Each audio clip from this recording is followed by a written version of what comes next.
کچھ غلطیاں ہم کرنا نہیں چاہتے پر ہم سے ہو جاتی ہیں، کچھ دل ہم توڑنا نہیں چاہتے پر وہ ٹوٹ جاتے ہیں، ہماری مجبوری ہوتی ہے ٹوٹ جاتے ہیں۔ رات کو اس کی بارگاہ میں ہاتھ باندھ کے کشکول طلب دراز کر کے خوب استغفار پڑھنا چاہیے کہ مالک بندے ہیں نا، کیا کریں، نفس کا ساتھ ہے، دنیا کا ساتھ ہے، خواہشات نفسانیہ، مالک معاف کر دے۔ درد سے توبہ، رسم نہ ہو، کہانی نہ ہو، لفظ نہ ہو، جملے نہ ہو، اور جناب ایسے لوگوں کے بیچ بڑے ہاتھ باندھ کے اور بڑا کوئی ضرورت نہیں، آپ اکیلے اپنی چارپائی پہ بستر کے اندر منہ دے کے بھی درد سے کہیں گے نا معاف کر دے تو وہ تو مہربانی بڑا ہے۔ بندہ کوئی ناراض ہو جائے تو ہمیں کوئی نہیں نیند آتی، اس کے گھر چلے جاتے ہیں۔ ہم اپنے سارے رشتوں کو، تعلقات کو مینٹین کر کے رکھنے کے عادی ہیں، ہمیں پتہ ہے کہ وہاں میں نہیں جا سکا تو بیٹا بھیجتا ہوں، فلاں شادی پہ میں نہیں جا سکا تو بھتیجا بھیجتا ہوں، بھائی بھیجتا ہوں، ہر تعلق کا ہم نے خیال رکھا کوئی روٹھ نہ جائے۔ لیکن کمال ہے نا، یہ نہیں سوچا کہ اگر رب روٹھ گیا تو جب وہ روٹھ جائے نا تو سارے رشتے بھی بندے کے پاس موجود ہوں تو کوئی کرامت نہیں ہوتا، پھر کروڑوں روپیہ جیب میں ہوں تو ڈاکٹروں کی دوائیاں اثر نہیں کرتی۔ وہ روٹھ جائے تو پھر انسان اس طرح سے پھسلتا ہے کہ بڑے بڑے اس کے پاس دروازے ہوتے ہیں پر کسی جگہ اس کا ہاتھ نہیں لگتا۔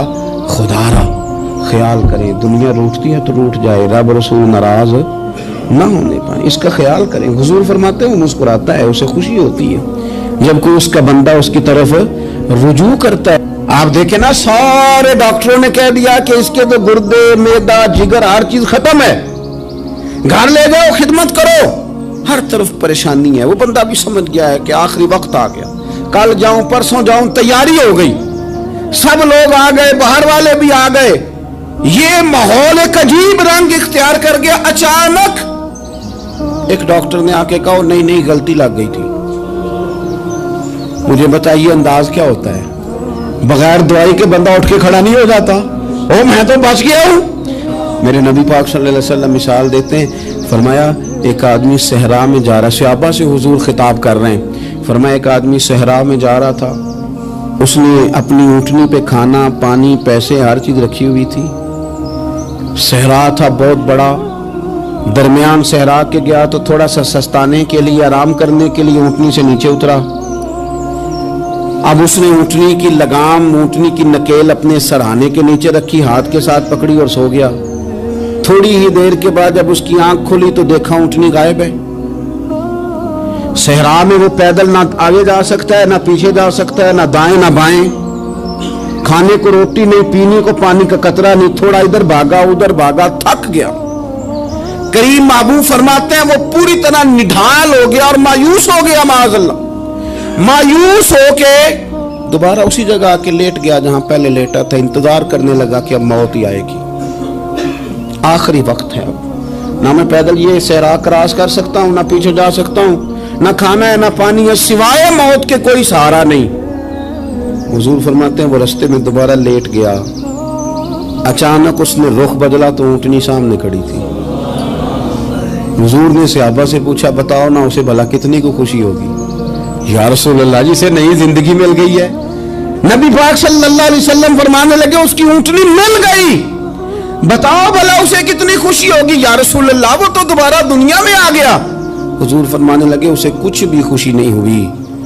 جب کوئی رب کا گناہگار بندہ آ کے توبہ کرتا ہے، رب کو اس سے کئی گنا زیادہ خوشی ہوتی ہے۔ میرا بندہ آ گیا ہے، میرا بندہ آ گیا ہے، میرے گھر آ گیا۔ اس نے آنسو بہائے ہیں، اس نے کہا اللہ میں تیرا ہی ہوں، تیرا ہی رزق کھاتا ہوں، تیری ہی زمین پہ رہتا ہوں، تیرے نام سے میری سانسیں چلتی ہیں۔ وہ آ گیا۔ فرمایا اس اونٹنی والے سے زیادہ رب کو خوشی ہوتی ہے جب گناہگار آ کے توبہ کرتا ہے۔ گناہگاروں کے آنسو اس کی بارگاہ میں بڑے مقبول ہیں، لیکن ہم رسم ادا کرتے ہیں، توبہ نہیں کرتے۔ ہم اپنے آپ کے ساتھ دھوکہ کرتے ہیں، جھوٹ بولتے ہیں۔ ہم نہ گناہگاروں پر بھی فتویٰ دینے میں جلدی کرتے ہیں اور نیکی پر بشارت دینے میں بھی جلدی کرتے ہیں، حالانکہ یہ ہماری ذمہ داری نہیں۔ پتہ نہیں اللہ تعالیٰ کس کو کب توفیق توبہ دے کے اپنے قریب کر لے، لیکن بڑی جلدی ہے۔